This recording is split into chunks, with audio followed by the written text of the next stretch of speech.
Na nossa vida, irmãos, e em todos os momentos da nossa jornada, se nós fôssemos avaliar, em algum momento nós passamos por alguma dificuldade, passamos por algum transtorno, passamos por algum momento de inquietação, de angústia no coração. A vida do ser humano, ela é pautada por esses momentos muitas vezes de dificuldades, momentos muitas vezes onde os problemas surgem, seja em qual dimensão for, momentos em que muitas vezes parece que o chão some debaixo dos pés. Diante disso, alguma notícia pode aparecer, alguma notícia de diagnóstico médico, que em um momento mais normal da vida pode aparecer ou surgir uma ligação de madrugada. Quem já recebeu ligação de madrugada? O coração dispara, né? E a gente se assusta e fica perturbado. Pode ser simplesmente um acordar pela manhã, numa manhã comum, e perceber que não sabe mais para onde está indo, o que eu estou fazendo da vida, o que a vida está sendo para mim, questionamentos existenciais, questionamentos sobre o que eu quero para a minha vida, que aquilo que servia ontem não serve mais hoje. É exatamente nesse momento que o coração se perturba, que a angústia bate no peito, que as incertezas aparecem. É justamente em momentos como esses que nós somos acometidos por inquietações na nossa vida. Inquietações de partidas de alguém que nós gostamos, inquietações de coisas que nós colocamos, ou pessoas, a confiança, e colocamos a esperança. E essas pessoas parece que não nos dão a esperança que nós colocamos. E é diante disso que os nossos corações ficam perturbados. E foi justamente isso que Jesus disse aos seus discípulos: Não estejam com os corações perturbados. Ele diz: não perturbe ou não estejam perturbados os corações de vocês. Não se turbe os vossos corações. Não estejam perturbados os corações de vocês. Jesus Cristo, quando faz isso, ele não está dando um discurso acadêmico. Quando Jesus Cristo diz essas palavras aos discípulos, ele não está fazendo uma catequese. Ele está vendo o coração dos discípulos que estavam partidos naquele momento. Era um momento de partida. Jesus estava prestes a ir para a crucificação. Esse texto está dentro de um contexto de partida. Nós estamos vivendo o quinto domingo da pós-Páscoa, que é o momento onde Jesus está preparando os discípulos para a sua partida agora na ascensão. Aqui ele ainda está preparando os discípulos para essa partida, mas ainda a partir da cruz. E é nesse contexto que Jesus fala com os discípulos e não vai dar uma aula para eles, mas vê o coração deles perturbados e diz: não se turbe os vossos corações. A hora estava próxima da crucificação, o coração dos discípulos estava despedaçados. Jesus acabou de anunciar a Pedro que Pedro tinha dito: olha, Senhor, eu vou para onde o Senhor for. E Jesus disse: Pedro, calma, que antes que o galo cante, tu me negarás 3 vezes. É nesse contexto que Jesus está falando: não perturbe os vossos, não esteja perturbado o coração de vocês, ou não se perturbe o vosso coração. Diante disso, irmãos, para que a gente possa entender esse texto e esse momento de João capítulo 14, precisamos entender que foi esse momento, numa noite de quinta-feira, que Jesus fala sobre isso. Jesus e seus discípulos acabaram de celebrar a última ceia. É nesse contexto que Jesus vai dizer essas palavras. E nessa última ceia, Jesus lavou os pés dos discípulos. E nessa última ceia, esses gestos de Jesus foram marcantes na vida deles. Jamais eles tinham visto isso. Depois do anúncio que ele iria ser traído por Judas, depois de ter dito que Pedro iria negá-lo, o ambiente é de um colapso emocional, é de uma angústia no coração daqueles discípulos. Esses homens deixaram tudo para trás para seguir Jesus. Eles deixaram as famílias deles, eles deixaram as profissões, jogaram a rede, deixaram tudo para seguir Jesus. Esses homens criaram um relacionamento com Jesus de 3 anos. Esses homens estavam seguindo Jesus como a maior esperança da vida deles. E agora, o Senhor Jesus Cristo diz que vai embora. Para onde? Por quê? E eles não podem ir. Imagine o coração desses discípulos. Imagine a angústia desses discípulos. Senhor, a gente abandonou tudo por 3 anos para caminhar contigo, para ter a esperança no Senhor. E agora o Senhor está dizendo que vai nos deixar e vai nos abandonar.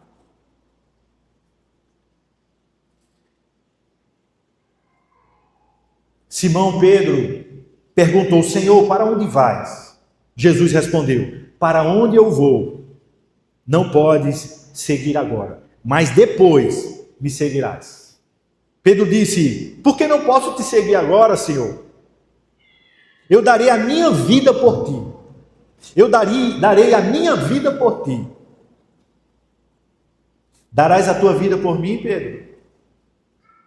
Em verdade eu te digo que você vai me negar antes que o galo cante. 3 vezes você me negará. Pedro acaba de ouvir tudo isso, que vai falhar da pior maneira possível. Os outros 11 ouviram tudo. E é nesse silêncio pesado, nessa angústia real, que Jesus abre a boca e diz: não se perturbe o vosso coração.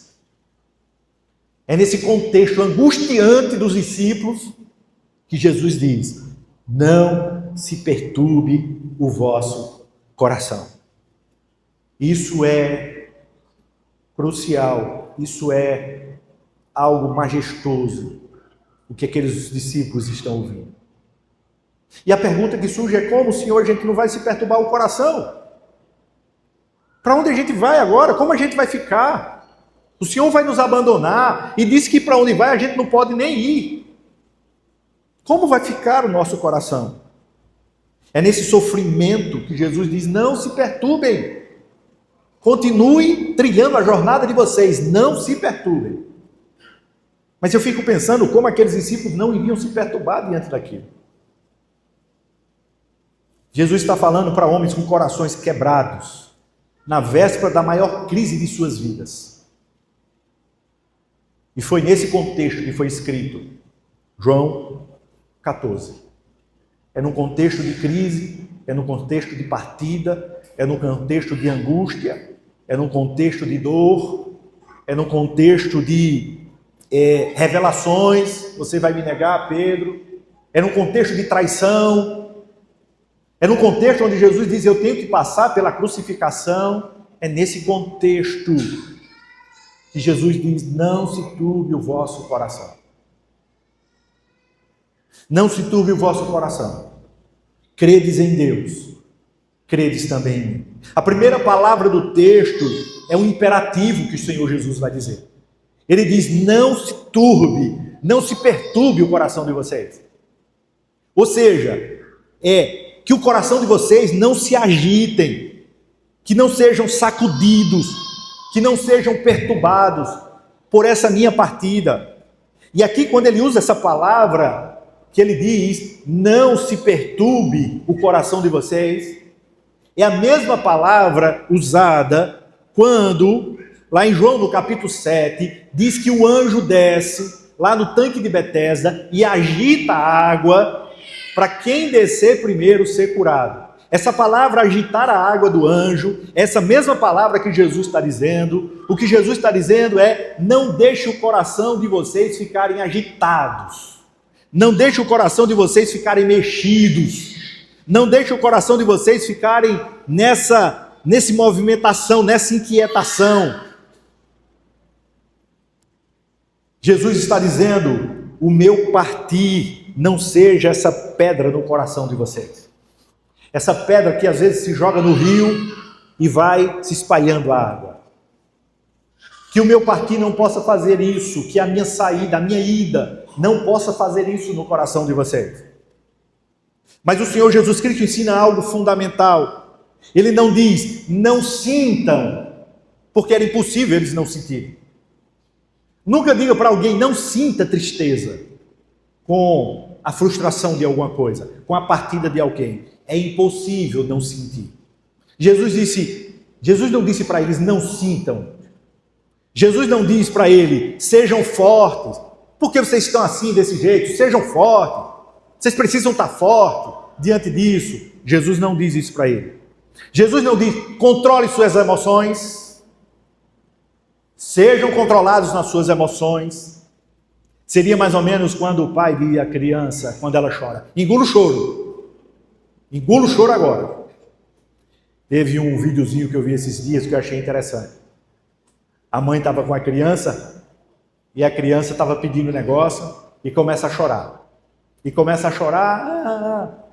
Aí a mãe, calma, calma, respira. Aí a criancinha para, respira, a criancinha faz. Tá calmo? Ela faz, agora eu tô. Jesus não diz, olha, controle a emoção de vocês.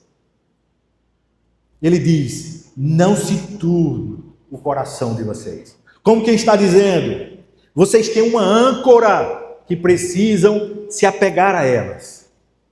É uma âncora que está disponível. Não é que você não vai sentir, não é que você não vai ter emoções, mas você precisa entender que você tem uma âncora, que você precisa se apegar a essa âncora nesses momentos que vocês estão passando por essas dificuldades. Nesse momento que vocês estão angustiados com tudo isso. Nesse momento que vocês estão percebendo que eu vou partir, para onde eu vou, vocês não podem ir. Nesse momento, vocês têm uma âncora que precisam se apegar a ela. Há algo que pode segurar o coração de vocês. Mesmo quando tudo balançar, há algo que precisa ser e que vocês precisam segurar. Esse algo não é uma técnica. Porque a técnica, ela é para estabilizar. A técnica é para dar uma estabilidade. Jesus está dizendo que o que ele vai mostrar para vocês não é uma técnica para estabilizar, mas é um lugar de segurança. Ele está dizendo, olha, tem uma âncora que vocês precisam se apegar. Credes em Deus, crede também em mim. Jesus está dizendo, olha, a fé aqui não é um esforço emocional para sentir menos, é uma ancoragem relacional. Creiam em mim, creiam em meu Pai, creiam em Deus.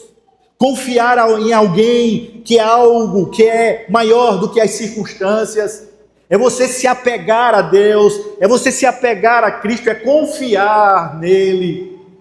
Para que você, em meio a esse momento, porque Jesus não vai retroceder esse momento vocês vão ter que passar da minha partida, esses momentos vocês vão ter que sentir a minha falta, mas mesmo quando vocês estiverem sentindo, mesmo quando vocês estiverem sentindo a falta com o coração partido, se ancore, estejam presos, se apeguem, confie em Deus e em mim. Credes em Deus, credes também em mim. Aqui não é técnica, aqui é fé. Aqui não é estabilidade emocional, aqui é certeza. É diante disso que Jesus diz, olha, credes em mim. São João Crisóstomo, comentando sobre esse texto, ele diz, Cristo não remove a dor, ele a transforma. Não diz aos discípulos que não sentirão a perda, ele diz que dentro da perda há alguém em quem pode se apoiar o coração. A fé não é a ausência de turbulência, é a presença de um ponto fixo dentro da turbulência. A fé não é a ausência de turbulência, é você ter a certeza que apesar da turbulência, você pode se apegar, você pode confiar, porque Deus está conosco, o Senhor está conosco, e Ele nos guiará até aonde que Ele quer, para a glória do seu nome. É nesse contexto que Jesus vai dizer isso para eles. Creia em Deus, creia também em mim. Quando, muitas vezes, na nossa jornada, o chão parece que está debaixo, o chão parece que some debaixo dos nossos pés, a primeira resposta que nós devemos ter não é fingir que tudo está bem. A pessoa passando por dificuldade, e aí eu tenho que dizer que tudo está bem. Porque se eu faço isso, tudo está bem, e eu passando por problema, tudo está bem, e eu passando por problema, o meu cérebro vai começar a achar que tudo está bem. Então vai começar a mudar a substância. Isso é neurociência, a gente está falando de teologia. A gente está falando de Bíblia, de cristianismo. No cristianismo, quando diz que podemos confiar no Senhor, a primeira resposta não é fingir que tudo está bem. Está passando por dificuldade? Estou. O meu coração está perturbado? Está. Eu estou enfrentando tristeza? Estou. Eu estou enfrentando problema? Estou. Mas eu tenho uma certeza absoluta que, apesar de tudo isso, eu confio em Deus. Eu creio no Senhor. Ele é a minha rocha. Ele é a minha fortaleza. Eu estou com Ele, Ele está comigo. E eu vou passar por tudo isso na certeza que tudo posso naquele que me fortalece. Não se nega a realidade. Estamos passando por dificuldade, alguém pode dizer, mas eu creio em Deus. Eu confio nele. Ele está comigo. Diante disso, irmãos, essa certeza de ancorar o coração em Deus, credes em Deus, credes em mim, de um coração que está deliberadamente em Cristo. Essa é a fé, e essa é uma fé que é uma decisão que se toma diante do Senhor. É uma fé que diz: Senhor, eu confio, eu creio, o Senhor está comigo. Diante disso, irmãos, o Senhor Jesus está dizendo: não perturbe o coração de vocês, creia em Deus, creia também em mim. O primeiro passo para que o coração possa, em meio à perturbação, continuar firme e trilhando a jornada, é fé, é confiança em Deus e em Cristo Jesus. Mas o Senhor Jesus continua, e Ele vai dizer: na casa de meu Pai há muitas moradas. Na casa de meu Pai há muitas moradas. Se fosse assim, eu não vos teria dito: vou preparar-vos lugar, e quando eu for e vos preparar lugar, virei outra vez e vos receberei para mim mesmo, para que onde eu estiver, estejais vós também. Aqui o Jesus revela algo, e um outro ponto que é importante levantarmos. Jesus revela algo sobre Deus que desafia toda a nossa tendência de reduzir o divino ao pequeno. A casa de meu Pai. Essa palavra casa não é construção. A palavra aqui, a sua ideia principal e original é lar. O que Jesus está dizendo aqui é que Jesus está dizendo que na casa do Pai, ou no lar do Pai, é um ambiente de vida e existe plenitude. Não devemos confundir casa com lar. Nem toda casa é um lar. Tem gente que tem lar, mas não tem uma casa boa, mas tem lar. Tem gente que tem mansão, mas não tem lar.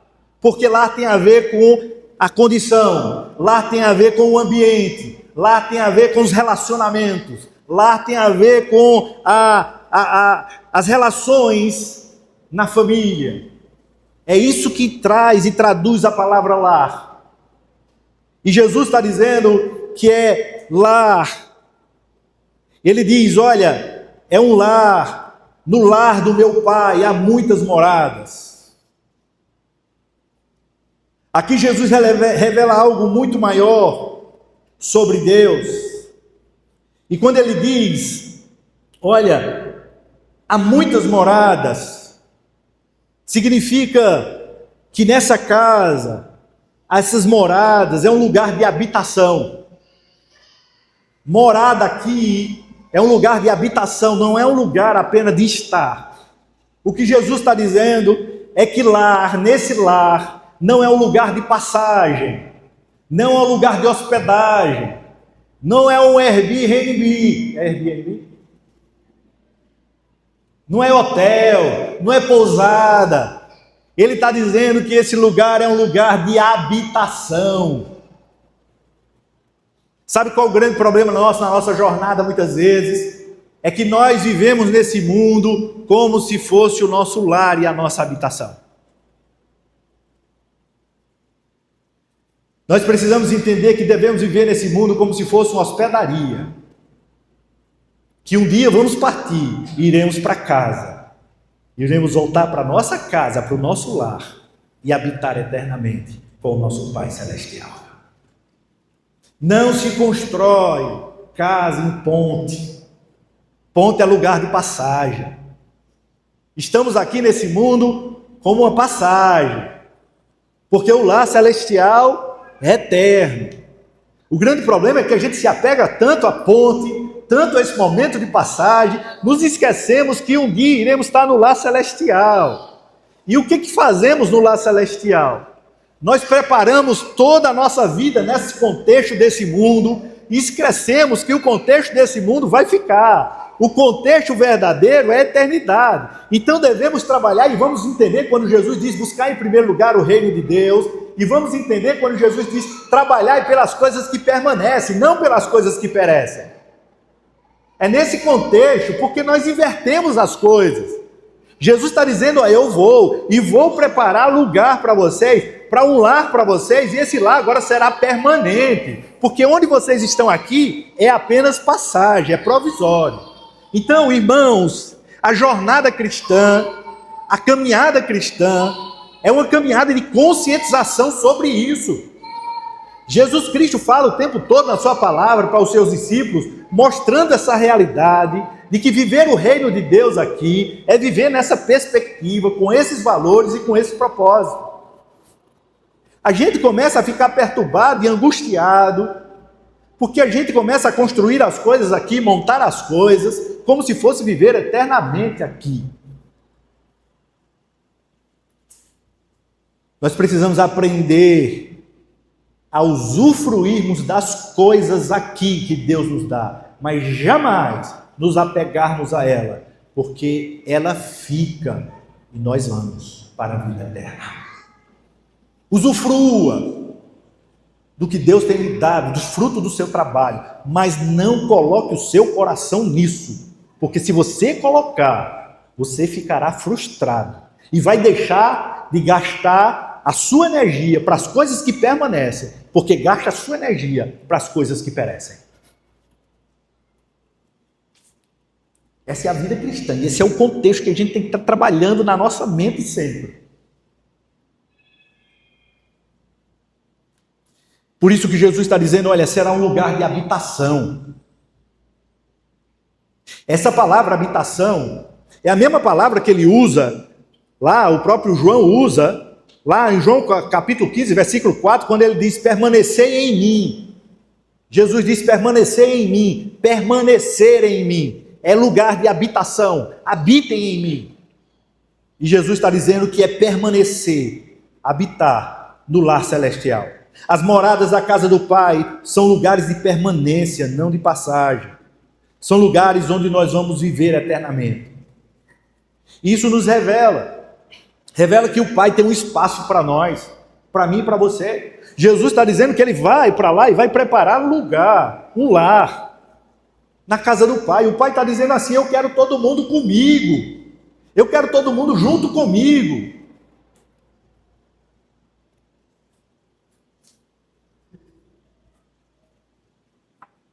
É aquele almoço dos filhos na casa do pai no domingo, na casa da família, que parece que não é tão pesado. Parece que o pai e a mãe têm satisfação. Agora, ultimamente, depois que meus filhos casaram, vez ou outra, a gente faz um almoço desse lá em casa. Aí vem Jonathan e Carol, John e Nayara, eu e Vanessa. E a gente almoça, a maior felicidade. Depois do almoço, a gente toma um cafezinho com cookie, que Carol faz, e depois tem a sobremesa que Nayara leva.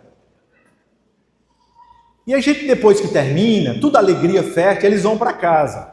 Sobra para quem lavar os pratos? Sobra para quem? Não, que Vanessa cozinhou, sobra para mim. Sou eu que lavo os pratos. Nunca reclamei, é maior satisfação. Porque eu quero eles junto de mim. Esse é o Pai. Jesus está dizendo, eu vou lá para o Pai. Sabe por quê? Porque eu vou preparar lugar para vocês. Porque eu quero que vocês estejam junto com Ele. Ele disse, venha, que eu quero todos vocês comigo. Porque aonde eu estou, eu quero que vocês estejam. Bendito seja o nome do Senhor. Jesus está dizendo, olha, eu vou para lá. O Pai tem espaço para todos. Não, Deus não é um Deus que tolera você. É um Pai que preparou lugar para você. Tá bom, vem. Não tem outro lugar para ir? Não. Ele disse, eu vou preparar é para você. Eu quero você aqui. É um Pai que diz assim, venha, tem prazer. Ele preparou um lugar não genérico, mas coletivo. Mas um lugar para todos aqueles. Mas de uma forma pessoal. Eu vou preparar lugar para você, para você, para você, para você. No final junta todo mundo, mas é algo pessoal. Esse é o Pai que está dizendo, e Jesus está dizendo, olha, não fiquem perturbados, vocês têm esperança. A esperança de ter um lar celestial com o Pai eterno. E aqui, Jesus mostra em primeiro lugar que o coração ele é vencido não para as dificuldades passarem, mas ter uma perspectiva diferente em meio às dificuldades, com fé em Deus e em Cristo. E segundo, com esperança, a esperança de que um dia tudo ficará. Por maior que passe seja a perturbação nessa vida, um dia toda lágrima será enxugada dos nossos rostos. Não haverá mais dor, não haverá mais tristeza, não haverá mais Alzheimer. Não haverá mais câncer, não haverá mais nada disso. Estaremos em perfeita harmonia com Deus para todos sempre. Amém. Jesus está trazendo esperança para os discípulos e diz, olha, vocês vão caminhar aqui ainda, mas vai chegar o tempo de vocês. Lembre-se, isso é um momento, mas vai chegar o tempo de vocês. E esse tempo será de tempo de regozijo. Eu estou indo lá preparar para vocês a chegada de vocês. Santo Agostinho passou décadas falando e buscando esse lar antes de encontrar. E ele escreve, olha, não tem como. O nosso lar, a nossa coração, ele só encontra descanso quando voltamos, quando estivermos em Deus. A inquietação, irmãos, que todos sentimos, essa sensação de que nada neste mundo é completo, é completamente lá. Que mesmo nos momentos mais felizes há uma nostalgia inexplicável, está tudo bem, está tudo feliz, mas parece que falta alguma coisa. Não é uma falha, é a evidência de que fomos criados para uma casa que ainda não vimos completamente, mas nos aguarda na eternidade. É a nostalgia do paraíso perdido, do lar celestial. E o nosso coração anseia por isso. É a resposta a esse sentimento. A casa existe, há lugar para você lá, e alguém foi preparar esse lar para você. Vou preparar-vos o lugar. Jesus, o Filho de Deus, está indo preparar uma morada para mim e para você. Essa frase é de uma generosidade desconcertante. O Rei, o Criador de todas as coisas, está indo preparar lugar para cada um de nós. Aquele mesmo que lavou os pés dos discípulos, agora ele está dizendo, eu vou preparar lugar para vocês na eternidade. E ele diz, eu vou preparar lugar para vocês, vai ser um lar celestial com o Pai, e eu voltarei, virei outra vez, e vos receberei para mim mesmo.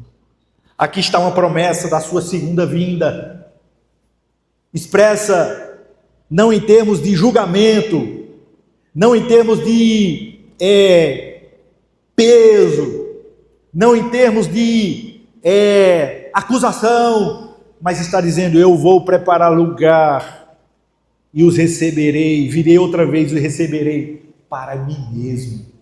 Aqui é uma palavra de acolhimento, é uma palavra de reunião amorosa. Eu vou recolher vocês e vocês estarão comigo, para que onde eu estiver, estejais vós também. Eu quero que vocês usufruam, para que onde eu estiver, vocês estejam também. Sabe por quê, irmãos?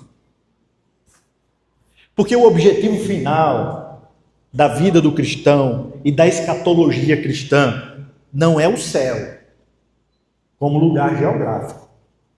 Como assim, pastor? Não. É o céu como lugar de acolhimento, onde Deus vai estar, é o lar celestial, mas tem algo mais. Por quê?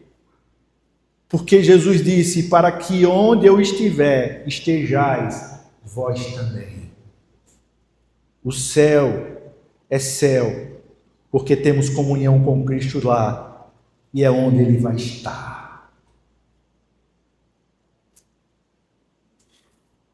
Cirilo de Alexandria, comentando sobre esse texto, ele diz: Cristo não promete apenas um lugar, mas sua própria companhia. O paraíso não é o destino, Cristo é o destino. Preste bem atenção nisso. O paraíso não é o destino, Cristo é o destino. O paraíso é o contexto onde estaremos com Ele. Tirem Cristo do céu e o céu se torna vazio. Preste bem atenção, irmãos. O que vai trazer regozijo para a nossa alma não é o lugar em si, embora o lugar seja um contexto maravilhoso. Mas o que vai fazer o céu, seu lar, onde nós queremos estar, é porque estaremos na companhia de Cristo. Porque aonde eu estou, vocês estarão comigo. E isso traz deleite para a nossa alma, porque a nossa alma se deleita em Cristo. Lembram daquela música? O céu é aqui. Se me ajoelho para orar. Como é? Quem sabe? Sabe não? O céu é aqui, se me ajoelho para orar. Quando tenho tempo para louvar. Se eu aprender a perdoar. Não é assim? Mas o céu é Jesus, e onde Jesus estiver, ali é céu para mim. Eu vou preparar lugar, mas se eu for preparar lugar, tiver todo lugar, mas se a minha presença não estiver com vocês, será um lugar maravilhoso, nem comparável com esse lugar aqui. Mas mesmo assim não estará completo, porque a vida de vocês se completa na companhia comigo. Vocês foram criados para mim e vocês se deleitam em mim. Eu sou a razão da vida de vocês, mas eu me alegro, porque eu quero que vocês estejam comigo. E quando eu vier, voltarei e levarei vocês para mim mesmo, porque eu quero que vocês estejam aonde eu estou para todo sempre. Amém. Jesus diz: sabeis para onde eu vou e conheceis o caminho. E eles parecem que estavam meio desorientados em relação a isso. Tomé faz a pergunta que todos estavam pensando, mas ninguém tinha coragem de formular. E por isso Tomé é um dos personagens mais preciosos do Evangelho de João, porque ele vocaliza a voz e a dúvida honesta dos discípulos. Não sabendo para onde vais. Foi o que ele disse. Esta é a condição, irmãos, humana, de forma articulada, com absoluta precisão. Não sabemos de onde viemos em sua plenitude. Não sabemos para onde vamos com certeza. Estamos no estrada sem saber o destino final, seguindo sinalizações que às vezes parecem contraditórias, ouvindo vozes de todos os lados que apontam em direções diferentes. Por isso que nós vamos ver escolas filosóficas, escolas psicológicas, escolas sociológicas. Nós vamos ver porque cada um vai dar uma direção e dizer: o homem é isso, o homem é isso, o homem é aquilo, e vem disso e vai para isso, e questionamento, e levantando. Tudo bom, é importante, é interessante, faz bem e faz a gente pensar. Filosofias inteiras foram construídas para responder à pergunta de Tomé: para onde vamos? Aí nós temos os filósofos clássicos, Platão, Aristóteles e Sócrates. Depois temos os novos filósofos. Religiões inteiras foram fundadas em torno de diferentes respostas. E Jesus vai responder a Tomé. Jesus vai responder a Tomé e a toda a história humana com uma única frase: para onde tu vais? Não sabemos para onde vais. Jesus disse: eu sou o caminho, a verdade e a vida. Nenhum líder religioso, nenhum filósofo jamais disse isso. Os líderes religiosos, os filósofos dizem: eu sei qual é o caminho, aponta para o caminho, mas jamais disseram que era o caminho. Jesus diz: eu sou o caminho, a verdade e a vida. O centro teológico de todo esse texto, quando Jesus diz: eu sou o caminho, a verdade e a vida, e ninguém vem ao Pai senão por mim. Esta é, sem exagero, uma das frases mais importantes já pronunciada em toda a história da humanidade. Cada palavra precisa ser analisada cuidadosamente, como quem abre um presente que contém algo precioso demais, para ser tratado com pressa. Eu sou o caminho. Palavra é estrada, rota, via. Jesus não diz: eu conheço o caminho, eu mostro o caminho, eu sou o guia do caminho, mas ele diz: eu sou o caminho. A diferença aqui é tudo. O guia pode ser substituído, o mapa pode ser trocado, um sistema de navegação pode falhar, mas quando o caminho e a pessoa são a mesma coisa, você nunca está perdido quando estiver com essa pessoa. O caminho, na tradição antiga, tinha uma conotação profunda. O caminho de Deus, a lei de Deus, a maneira de viver diante de Deus, os salmos estão cheios disso. Mostrai-me os vossos caminhos, ó Senhor, no Salmo 25, 4. No Salmo 77, 13 diz: teu caminho, ó Deus, está na santidade. Jesus está dizendo: tudo que Israel buscou na lei, o caminho para viver diante de Deus, está agora concentrado em uma pessoa, e essa pessoa sou eu. Eu sou o que a lei apontava. Jesus está dizendo o que a lei apontava e pedia, e o que os salmistas pediam a Deus: mostra-me o teu caminho. Esse caminho veio, e esse caminho não é um direcionamento de palavras, mas esse caminho é uma pessoa, sou eu.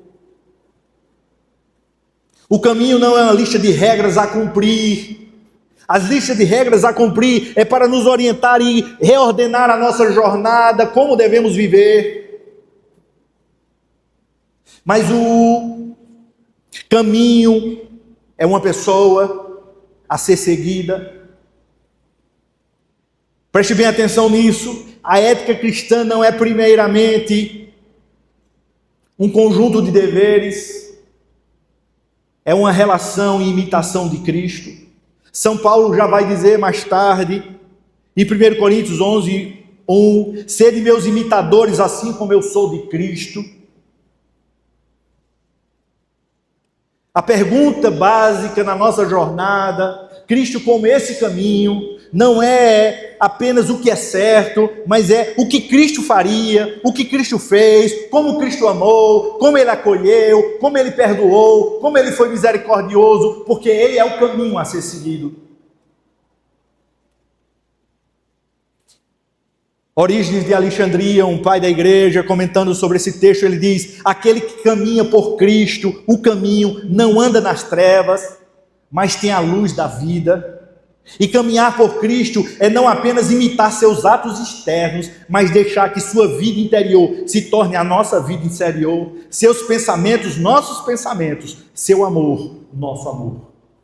É Cristo em nós. E ele continua: eu sou a verdade. E essa palavra verdade tem a ver com sem esquecimento, sem ocultamento. A verdade aqui, para os gregos, é o que está completamente revelado, sem véu, sem disfarce. É aquilo que é mostrado de forma certa e verdadeira.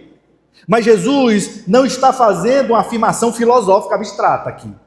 Ele está dizendo: em minha pessoa, Deus está completamente sendo revelado. Quem vê a mim, vê o Pai. Jesus está dizendo: a verdade de Deus está revelado em mim, por isso que eu sou a verdade. O apóstolo Paulo, escrevendo em uma das suas cartas, ele vai dizer que Cristo é a imagem do Deus invisível. Jesus é apresentado como a verdade de Deus, completamente revelada, sem véu, sem disfarces. O que você vê em mim, a maneira como trato os pobres, como trato as pessoas, como perdoo os pecadores, como abraço os excluídos, como acolho aqueles que estão distantes, como enfrento a morte, isso é o que Deus é. Quando Jesus Cristo acolhe, perdoa, quando Jesus Cristo chama, quando Jesus Cristo vai e cura, isso é quem Deus é. Quando Jesus Cristo diz: no lugar de morte eu trago vida, no lugar de julgamento eu trago salvação, no lugar de contrição, no lugar de culpa eu trago perdão, isso é quem Deus é. Cristo é a revelação de Deus, Ele é a verdade. Quer saber quem Deus é? Cristo é a verdade de Deus, a revelação divina. Essa é uma afirmação de revelação sem paralelo. Nenhum profeta jamais disse isso, nenhum filósofo, nenhum fundador de religião. Moisés disse: Deus me enviou. Buda disse: eu encontrei o caminho. Maomé disse: eu recebi a revelação. E Jesus disse: eu sou a verdade. Nenhum líder desse, até o líder do povo de Israel, se considerava a verdade. Mas Jesus disse: eu sou a verdade. A revelação plena de Deus. Isso significa que qualquer coisa que você pense saber sobre Deus, que contradiz o que você vê em Jesus, é falso, é um equívoco, está errado. Se você diz: não, isso aqui é de Deus, a palavra de Deus está dizendo isso, Jesus falou sobre isso, fez desse jeito, ensinou desse jeito, não, então você tem que trazer essa palavra para Cristo, porque Ele é a hermenêutica de toda a palavra de Deus. Não, mas no Velho Testamento diz isso, no Velho Testamento diz isso, mas Jesus fez o quê? Como Ele fez diante disso? Como Ele agiu? Como Ele acudiu? Como Ele perdoou? Como Ele foi misericordioso? Olhe para Ele, porque Ele é a revelação completa de Deus.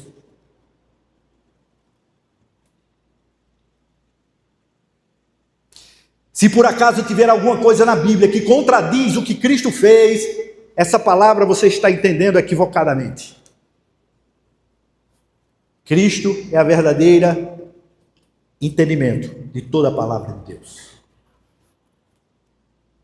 Deus não é diferente de Jesus. Se você quer saber como Deus trata o pecador, olhe para como Jesus tratou a mulher apanhada em adultério. Se quer saber como Deus pensa do sofrimento, olhe para Jesus chorando diante do túmulo de Lázaro. Se quer saber se Deus pode amar alguém como você, olhe para a cruz. Jesus é a verdade, a revelação de Deus.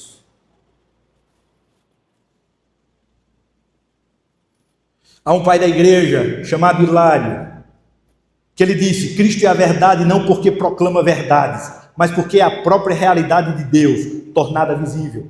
Ver Cristo é ver o que Deus é. Conhecer Cristo é conhecer não apenas sobre Deus, mas conhecer Deus a si mesmo. Viver na verdade, irmãos, viver em Cristo, para o cristão é viver em conformidade com Cristo, é alinhado a Cristo, não é apenas em termos de comportamentos, mas em termos de identidade.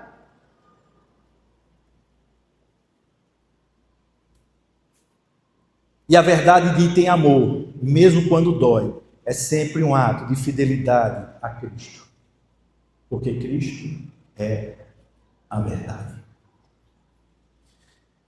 Eu sou a vida. Isso é um sermão dentro de um sermão, né? Eu sou a vida. Mas estamos dentro do tempo. Eu sou a vida.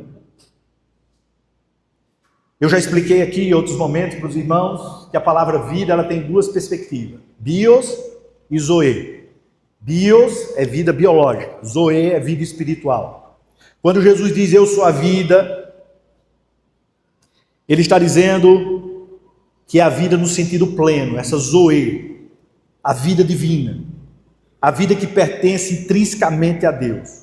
Quando Jesus diz eu sou a vida, ele usa essa palavra, não está dizendo apenas que ele é biologicamente vivo, ele está dizendo a vida que Deus tem em si mesmo, a vida que não depende de nada externo, a vida que é o próprio ser de Deus, essa vida sou eu.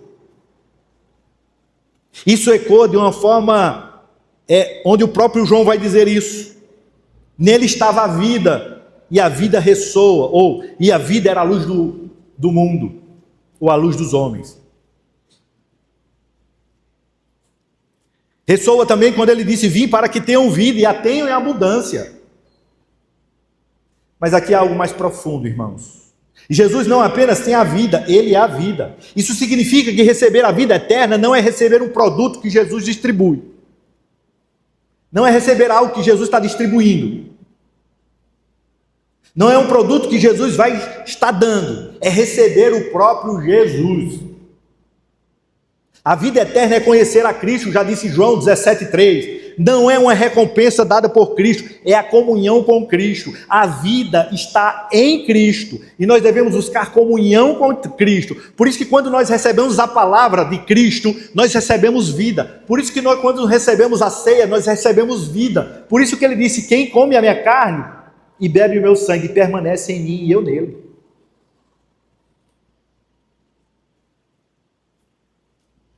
Um pai da igreja, chamado Irineu de Lyon, lutando contra os gnósticos, que era uma heresia, que queriam espiritualidade sem encarnação, ele proclamou e disse, a glória de Deus é o homem vivendo plenamente, e a vida do homem é a visão de Deus. Se já a revelação de Deus pela criação deu vida a todos os seres que vivem sobre a terra, quanto mais a manifestação do Pai, pelo verbo, dará vida àqueles que veem a Deus. Esta declaração, irmãos, opera algo fundamental na nossa vida, que vai além da compreensão intelectual. Quando genuinamente encontramos Cristo, não é apenas saber sobre Cristo, não são apenas conceitos a respeito de Cristo, mas é o próprio Cristo e a comunhão com Cristo. É algo que começa a viver em nós, algo que estava morto e renasce. Paulo chamou isso de Cristo em mim, a esperança da glória. João chamou de vida eterna, que começa agora. É nessa perspectiva que nós devemos trilhar a nossa jornada e saber que Cristo é a vida. Fora de Cristo não há vida. Zoe, vida plena. Pode haver vida biológica, pode haver vida psicológica, pode haver vida sociológica, pode haver vida em outros aspectos, mas vida plena só em Cristo, porque Ele é a vida. Diante disso, irmãos, eu quero concluir, uma vez que o tempo não nos permite continuar. E eu quero concluir dizendo o seguinte: Jesus traz esse diálogo com os discípulos, e vai dizer aos discípulos, olha, diante de todas as circunstâncias, vocês devem ter esperança, apesar das dificuldades. Vocês devem ter fé, apesar de tudo isso. E vocês devem saber quem eu sou. Se vocês têm fé em mim e no Pai, se vocês têm esperança de vida eterna na minha companhia, e vocês sabem que eu sou, mesmo que vocês estejam vivendo essas dificuldades, vocês vão passar por ela. Uma outra perspectiva. Estamos vivendo esse período, irmãos, ainda da dimensão pascual. Estamos no período entre a Páscoa e a ascensão de Cristo. Cristo ressuscitou, mas ainda não ascendeu. Os discípulos viviam numa espécie de entretempo. O Senhor está vivo, mas a forma da sua presença está prestes a mudar. Em breve ele não estará mais visivelmente com eles. Esse texto é exatamente a preparação para esse momento que Jesus está dizendo: quando eu não estiver mais visivelmente aqui, quando a forma da minha presença mudar, eu ainda serei o caminho, ainda serei a verdade, ainda serei a vida. A casa do Pai ainda existe, seu lugar ainda está sendo preparado, e o que pedirem em meu nome, eu farei. A Páscoa não é apenas um evento passado a ser celebrado, é uma realidade presente a ser habitada. Cristo ressuscitado é o caminho que podemos percorrer hoje, é a verdade que podemos conhecer hoje, é a vida que podemos viver hoje. E diante disso, hoje nos perguntamos: você está vivendo como alguém que conhece o caminho, que habita a verdade, que foi encontrado pela vida? E eu quero terminar fazendo 3 perguntas. Primeiro, o que está perturbando o seu coração hoje? O que está perturbando o seu coração hoje?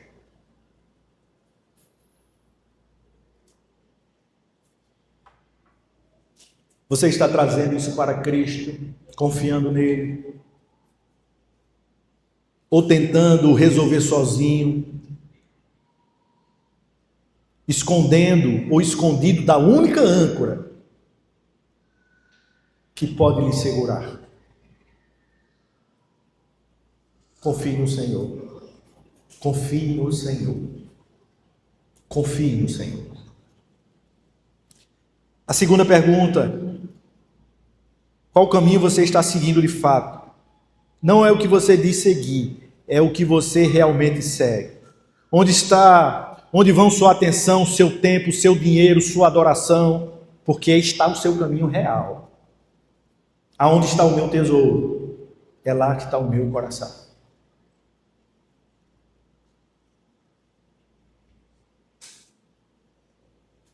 E para concluir, Jesus disse: olha, obras maiores do que estas vocês farão. O que Deus está querendo fazer através de nós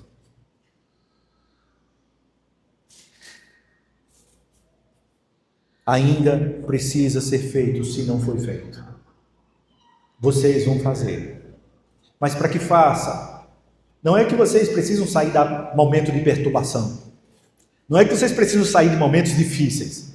Quando eu saí do momento difícil, eu lembro que quando eu era adolescente, eu dizia: se um dia eu ganhar na Mega Sena, eu vou fazer um acampamento de evangelismo para evangelizar os jovens.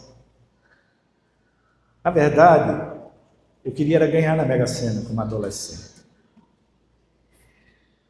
Não precisa você sair da dificuldade. Deus não usa técnicas, Deus não usa dinheiro, Deus usa pessoas. E quando Ele usa pessoas, essas pessoas vêm com dinheiro, essas pessoas vêm com planos, essas pessoas vêm com técnicas, mas Ele busca pessoas. Porque vocês vão fazer obras maiores do que eu fiz.